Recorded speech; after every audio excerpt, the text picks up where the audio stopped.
केदारनाथ विधानसभा उपचुनाव के लिए प्रचार का दौर अब समाप्त हो गया है। 20 नवंबर को मतदान होना है। नेता प्रतिपक्ष यशपाल आर्य ने चुनाव प्रचार के दौरान कांग्रेस प्रत्याशी के पक्ष में विभिन्न क्षेत्रों में पहुंचकर मतदाताओं से मतदान की अपील की। यशपाल आर्य ने कहा कि मतदाता बदलाव चाहते हैं और कांग्रेस प्रत्याशी की इस सीट पर जीत होगी। उन्होंने तमाम मुद्दों को लेकर सरकार को कटघरे में खड़ा किया। उन्होंने कहा कि प्रदेश सरकार आम जनता के हित को लेकर कोई ठोस कदम नहीं उठा पाई।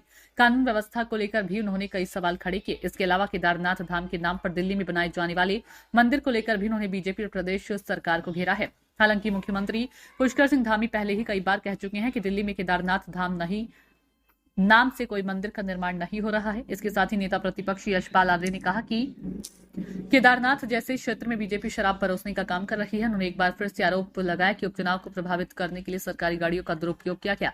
इसके साथ ही बीजेपी के प्रदेश पदाधिकारी की गाड़ी से क्षेत्र में शराब बांटी जा रही थी। देखिए, नाराजगी है सरकार से और बदलाव का माहौल दिख रहा है। और जिस तरह से भारतीय जनता पार्टी की वर्तमान सरकार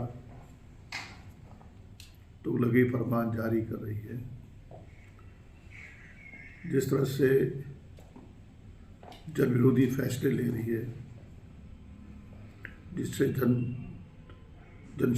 समस्याओं की लगातार अनदेखी हो रही है, विकास थम चुका है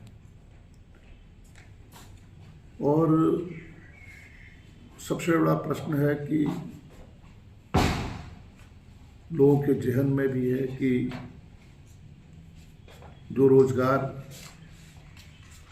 प्रमुख मुद्दा रहा भाजपा के एजेंडे में, चुनावी घोषणा पत्र में, और जो उन्होंने कहा कि हम रोजगार देंगे, बेरोजगारी खत्म करेंगे और विकास करेंगे, बुनियादी ढांचे को मजबूत करेंगे, महंगाई को नियंत्रित करेंगे और जो बुनियादी समस्याएं हैं उनका निराकरण करेंगे। सब खोखले नारे रहे, वायदे रहे। आज जनता समझ चुकी है, बदलाव चाहती है। सबसे बड़ा मुद्दा आज केदारनाथ की घाटी में, उत्तराखंड में रोजगार प्रमुख मुद्दा है। और जिस तरह से चार धाम यात्रा और बाबा केदारनाथ की जो तीर्थ यात्रा में लाखों लोग दर्शन के लिए आते हैं, आशीर्वाद देने के लिए आते हैं, लेकिन इन्होंने जिस तरह से इस यात्रा को प्रभावित करने की कोशिश की, पहली बार पंजीकरण की प्रक्रिया देखने को मिली, रजिस्ट्रेशन करने की प्रक्रिया देखने को मिली और एक तरफ लाखों लोग तीर्थयात्री बदहाल रहे, परेशान रहे और दूसरी तरफ जो यात्रा मार्ग था उसमें जो हमारे छोटे कारोबारी हैं, गरीब लोग हैं, जो अपना डंडी कंडी, जो घोड़ा खच्चर चलाते हैं, जो नींबू पानी बेचते हैं, जो जिनकी छोटी वस्तुओं की दुकानें हैं, ढाबे हैं, होटल हैं, पूरा कारोबार प्रभावित हुआ और रोजी रोटी का संकट पैदा हुआ है। एक गुस्सा भी है और दुर्भाग्य है कि जो सरकार रोजी रोटी दे नहीं सकती है, किसी की रोटी छीनने का अधिकार नहीं है। और दूसरी तरफ बाबा केदारनाथ के जो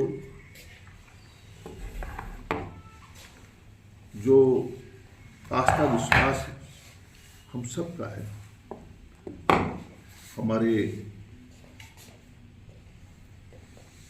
बाबा केदारनाथ हमारे प्राण हैं। आज उसके अस्तित्व को चुनौती भारतीय जनता पार्टी दे रही है। एक नया बाबा केदारनाथ धाम की मंदिर की स्थापना बुराड़ी में करने का जो दुस्साहस किया है, जनता इन्हें माफ नहीं करेगी। गौरीकुंड से लेकर सोनप्रयाग और अन्य क्षेत्रों में सारे मार्ग ध्वस्त हो चुके हैं और स्थापना के कार्य बंद हो चुके हैं, पुनर्निर्माण नहीं हो रहा है और न रोजगार न मुआवजा मिल रहा है, न पुनर्वास हो रहा है, और न ही वो सड़कों की जो आज सड़कों की हालत है, दशा है, बदहाल सड़कें। पूरे प्रदेश के हालात यही हैं, सड़कें गड्ढों में तब्दील हो चुकी हैं और भाजपा केदारनाथ उपचुनाव में पराजय को देख रही है, हार सामने है। मैंने कहा ना कि बदलाव का मन बना लिया है और सबक सिखाने का भी। अहंकार में डूबी सरकार को सबक सिखाने के लिए वहाँ की महान जनता ने मन बना लिया है और मेरा मानना है कि भाजपा अपनी हार को स्वीकार भी कर रही है। हमने लगातार कहा है कि एन केन प्रकारेण भारतीय जनता पार्टी केदारनाथ उपचुनाव को जीतना चाहती है। हमने पहले भी कहा धनबल का इस्तेमाल कर रही है भाजपा। हमने कहा कि सत्ता बल का इस्तेमाल कर रही है, सरकारी मशीनरी का खुलेआम दुरुपयोग हो रहा है। हम इस बात को कहते रहे और जो हमने कहा कल रात्रि में भाजपा के कार्यकर्ता, भाजपा के जो प्रदेश कार्य समिति के सदस्य हैं,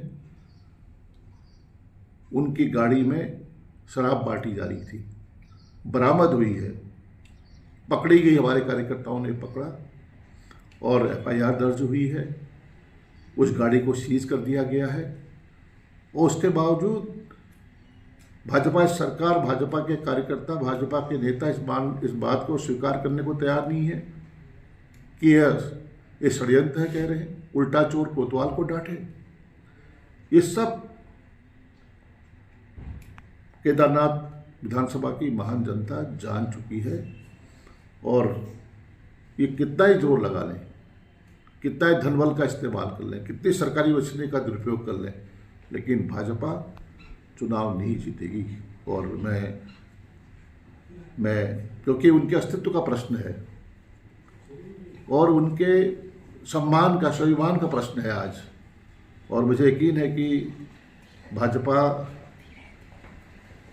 जो हार स्वीकार कर चुकी है, इस तरह के हथकंडे अपना रही है, षड्यंत्र कर रही है,